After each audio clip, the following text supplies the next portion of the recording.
Hey, AP government. I want to have a video to talk about Congress, the Superman of the branches of government. So, just to kind of give you my quick object lesson here. Remember, Superman is what I used to describe Congress because that is the branch that the founding fathers gave the most power to. And it's the one that we look at. They definitely wanted to strengthen the most as opposed to the other branches, right? This is how they're going to right the wrongs, Articles of Confederation. But we can list a couple things, right? Supremacy Clause, the Necessary Proper Clause, the Commerce Clause, just the overall structure of our government and how the federal government and the Congress is going to make laws for the country. So this is where we can look at you have a lot of powers given to Congress, but we can also look at today how due to divided government and just the fact that we're so polarized, Congress has lost a lot of its power, right? And it's been minimized. So we're going to talk about this in a pretty short video, just kind of going over some of the big powers, some of the big terms. Keep in mind, though, if you do want some more review, I will show you my full study guide is right here. And it is just amazing. Please take advantage of this. Please look it over. It's got the key terms. If you want more help on it, I'm going to give you a practice test on Congress and the presidency after I do videos for both of them. So this is just part of one to get you ready for the legislative, executive, judicial branch test. Okay, here we go, guys. Let's get into it. Starting off, I think it's kind of interesting chart to kind of start off with. Here's the election in 2020. It lets you see how lack of or how few seats are actually competitive in the House of Representatives. And this has a lot to do with gerrymandering, has a lot to do with just the power of the House and have a high incumbency rate as opposed to the Senate.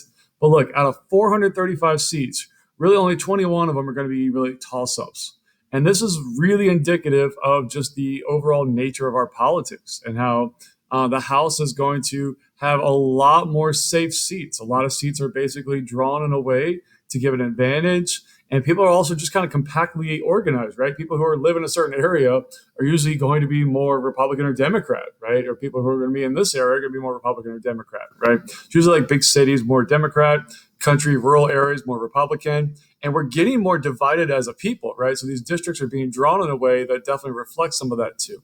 But here you go. There's a little bit showing you some of the divisions that exist within the House of Representatives. And of course, the Democrats are in the majority right now. They have 220 seats, so two above the majority needed.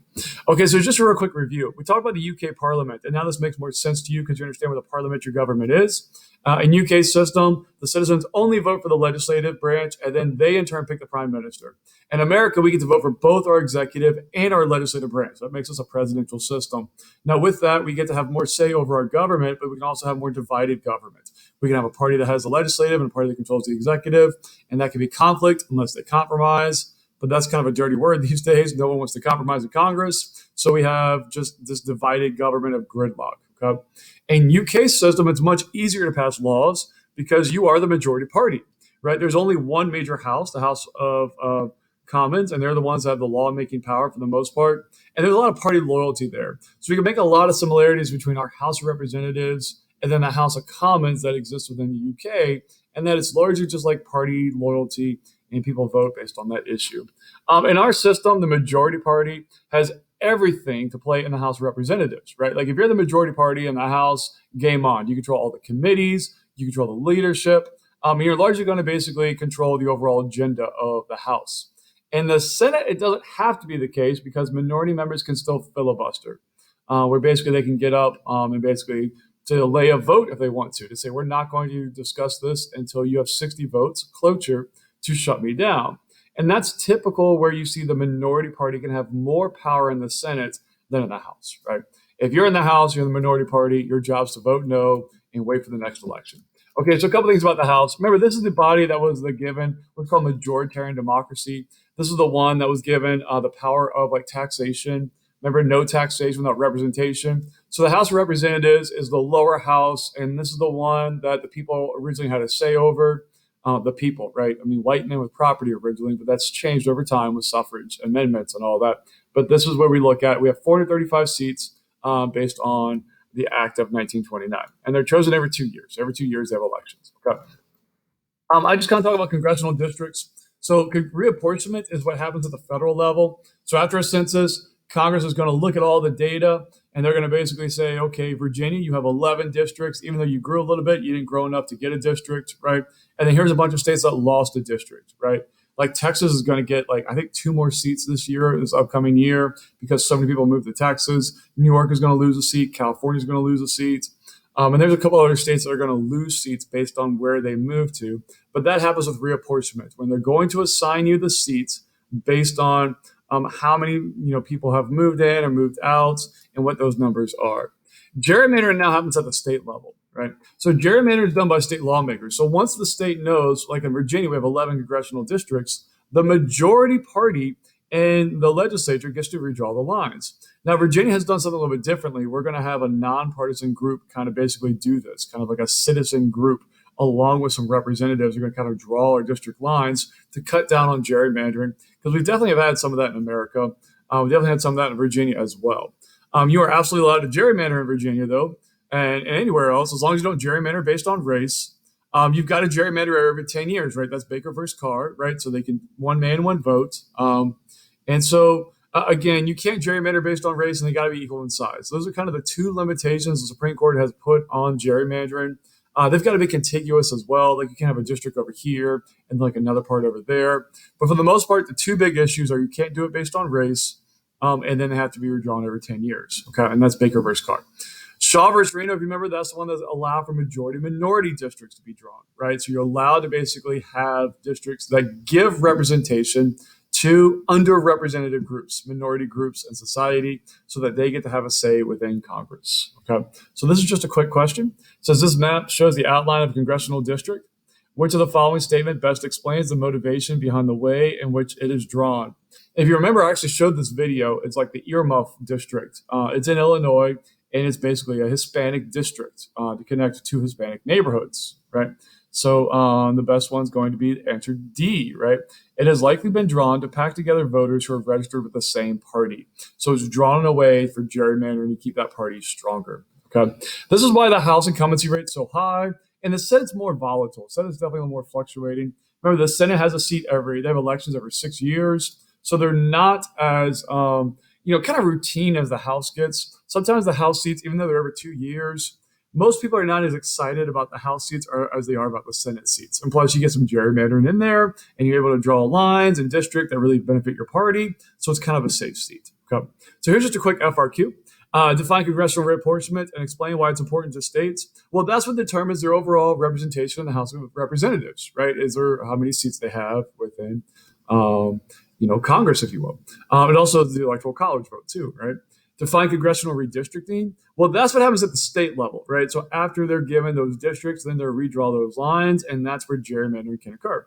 What are 2 goals of politicians when they gerrymander? That's pretty easy, right? To help your party and hurt the other party, right? I mean, you want to try to draw lines that give you an advantage. And then 2 limits the United States have put on congressional redistricting. You can't do it based on what? Yes, race, and they have to be basically done like every 10 years, right? I think you have to be done equal in size, right? So the whole one man, one vote, they've got to be equal in size based on the population. Okay, let's go to the Senate. So the Senate's a little bit different, right? This is going to be the New Jersey plan. This is the one that represents the power of the states. Remember, originally the citizens did not have a say over the Senate. This is not going to be given to the citizens until the 17th Amendment. And this definitely shows some elitism. Okay. Senators are elected at large, meaning they're elected as an entire state. Maybe that's why it's a little more volatile, because more changes can happen statewide as opposed to congressional district-wise. But yeah, they're given 6-year terms. They're staggered. That means only a third of them are up for election every 2 years. And this is what we call it a continuous body. The House is not a continuous body. Every single member in the House is up for election every 2 years. And the Senate, only a third of them are election every 2 years. So you kind of get on these cycles. Okay. All right, let's talk about committees. So remember, the House is where the committee is going to have a bigger role, right? Like if something passes a committee in the House, it's almost guaranteed to pass the overall majority in the House, because the committee is a microcosm. If the majority controls the big House, they control the small committees, right? So if it passes a committee, it's almost likely to pass the whole House. The only way we see in the Senate this is different is if a senator wants to filibuster. Just because it passes a committee does not mean the minority party does not want to stop it and try to slow it down and force debate and compromise. But like the committees are where the real work begins. They're definitely made up of the majority party. There's a lot of different kind of committees. I want to talk about these. Standing committees are permanent legislative committees, right? So these are committees that have the full functions. They're the ones that pass laws. They're permanent, and you're assigned to these as a member of Congress. Subcommittees are like smaller parts of those. You could have some other committees, but I really want to focus on conference committee. A conference committee is where you have a committee made up of both members of the House and Senate, and they get together to work out the differences, right? If you remember, we did this activity in class, or I think I did this online as well, where we said, or at least I described it, let's make a menu, right? So let's have, this group make a menu for the House, this group make a menu for the Senate, and let's compromise, right? So if the House wants steak and the Senate wants like tacos, compromise, steak tacos, right? And so this is where you have a conference committee. They get together and they have to agree on those differences in order for a bill to proceed forward.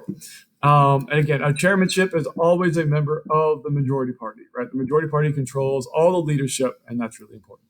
Okay, here's some major important standing committees. Sometimes you'll see some of these on your test, like the Ways and Means Committee comes up every now and then.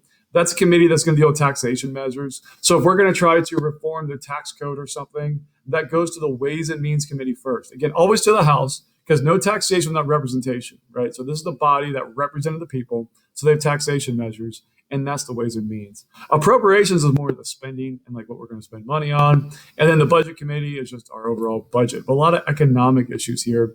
The House Judiciary Committee, they're the ones that start the articles of impeachment.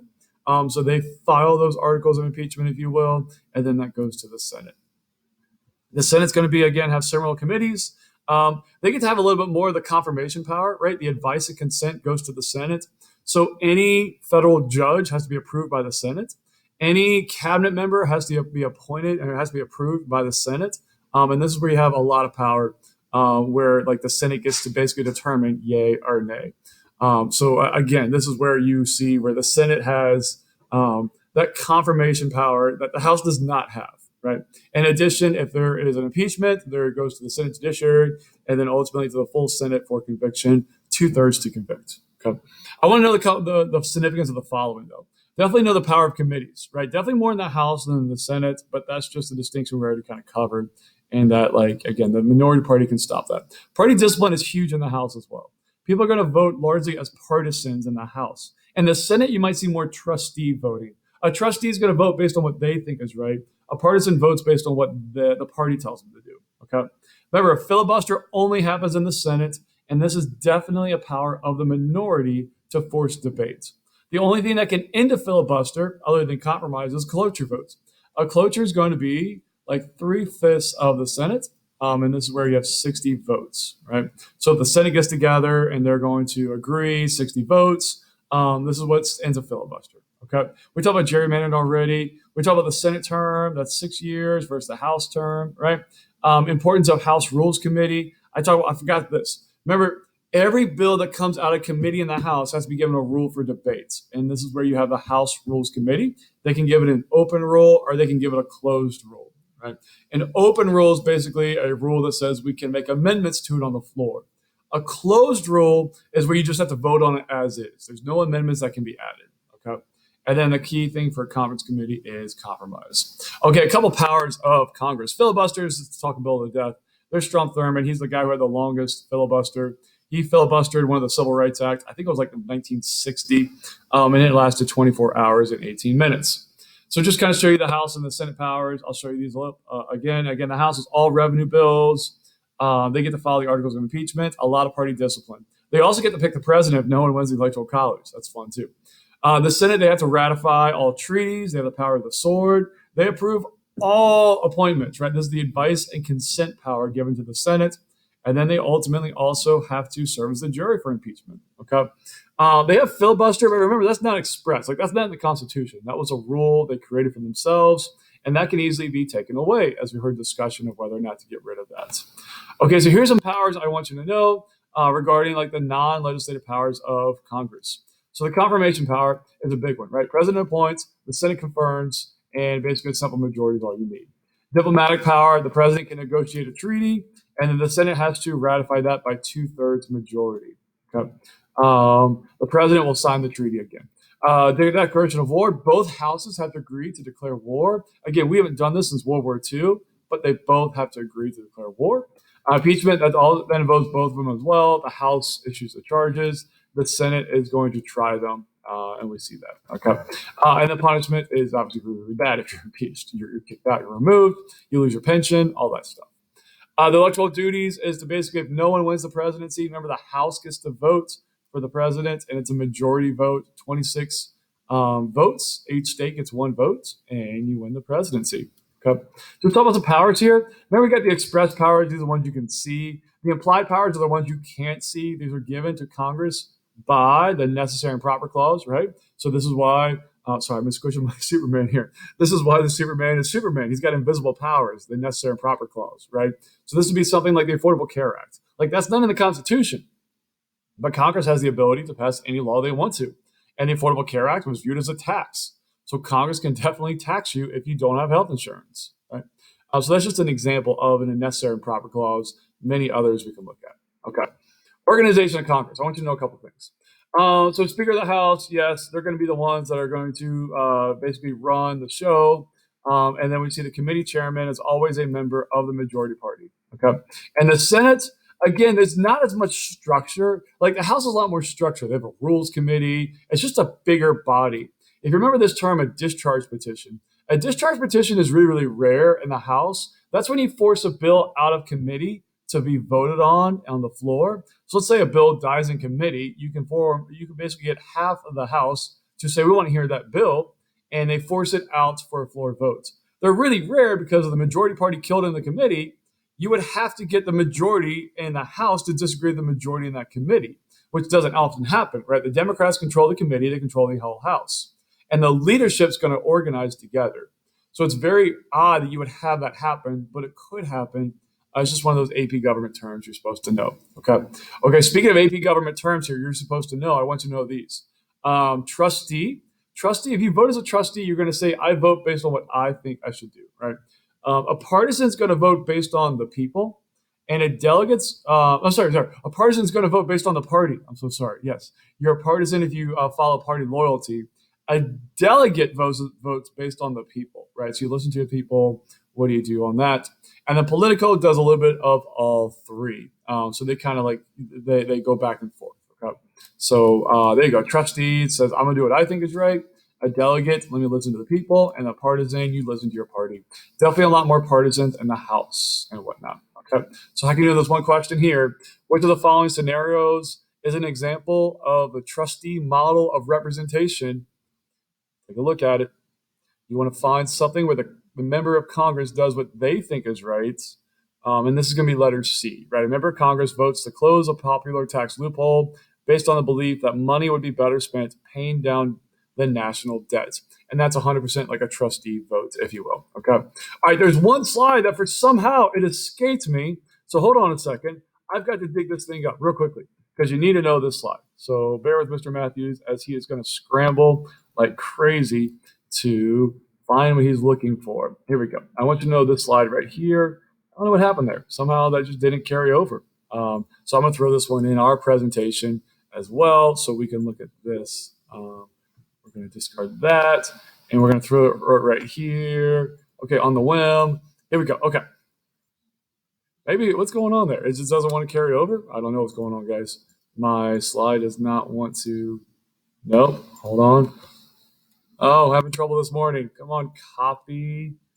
You guys don't use Microsoft PowerPoint anymore. I know, it's old school. Mr. Matthews just kind of likes the Microsoft Word, Microsoft PowerPoint. It's just what I grew up on. Okay, so laugh at me. That's fine. Okay, party discipline is really big in the House. Yes. Casework is used to describe like homework that a member of Congress would have. That's all their committee assignments. And this can take away from them being able to make their own policy because they're supposed to be reading all these bills. Right, very, very funny. Okay, midterm election, who's up for re-election? Again, this is every member for the House and a third for the Senate. So that's really important. I want you to know this term reciprocity or log rolling. Log rolling is you vote for my bill and I'll vote for your bill. And it's one of these things where like the party's going to definitely have some log rolling, right? Like you vote for my bill, I vote for your bill. That's just one of those AP government terms we see every now and then. Party representational committees, it's always controlled by the majority party. And then the term pork barrel legislation, I love this one, right? Because it's like bringing the bacon back home is what I like to say. The idea that you're, as a member of Congress, are going to bring money back to your legislative district in kind of like a wasteful project. Maybe you're giving money back to like Lynchburg College or Liberty University for like an airport or something, right? But I, as a member of Lynchburg, the Congress that represents Lynchburg, I want to bring money back home. And what's the problem with that? It's like, well, who really benefits from that?